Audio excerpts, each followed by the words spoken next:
السلام عليكم. maanta waxaan joogay inaan saaxiibnahay inankaasi wuxuu saacadii qaataa 30 ilaa 40 euro bila Ausbildung bila jaamacad.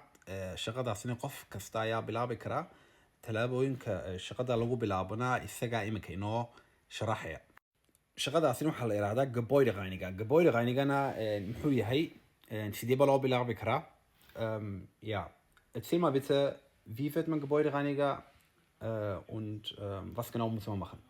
Also zunächst meldest du dich beim Gewerbeamt an in deiner Stadt Okay, talaabo ugu horreeya waxa weeyaan waxaad u tegaysaa Gewerbeamt. und gibst an, dass du Gebäudereiniger werden möchtest. Okay, Gebäudereiniger marka horta muxuu yahay? Shaqadaasina waa maxay? Also was genau macht ein Gebäudereiniger und wie sieht deine Arbeit aus? Zu meiner Arbeit zählt das Fensterputzen, zu meiner Arbeit zählt das Putzen von Treppenhäusern, in Mehrfamilienhäusern. Zu meiner Arbeit zählt Kehrarbeiten im Eingang, Briefkästen abwischen von innen und außen, Geländer abwischen. Okay. waayahay Gebäudereiniger marka waa maxay? Haddaan soo koobo, Gebäudereiniger wax kastoo masaxaad ku saabsan shirkadaha waaweyn weliba jaranjarada, qalabka meesha yaala, alaabta meesha yaala oo dhan ama shirkad oo dhan ayaad masaxaysaa. Verdient man denn wirklich so viel Geld, 30 bis 40 Euro die Stunde?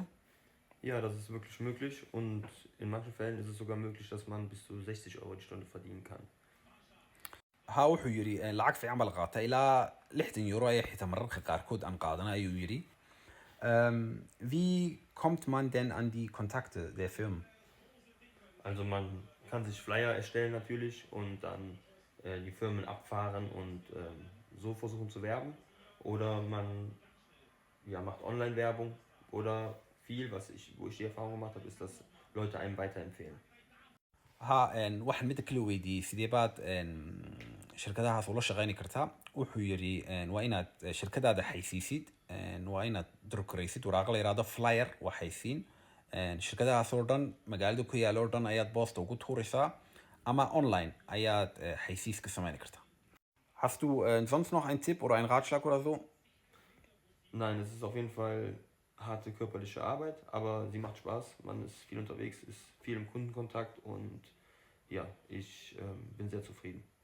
ها wuxuu yiri waa shaqo culus marka si loo eego, laakiin waa shaqo fiican aad berito la bilaabi kartid oo aanad u baahnayn sida markii hore u sheegayba Ausbildung ama xirfad.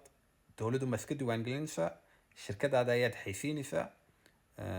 Markaad xiriir la yeelatid shirkadaha waaweyna dee lacag fiican baad ka samayn kartaa.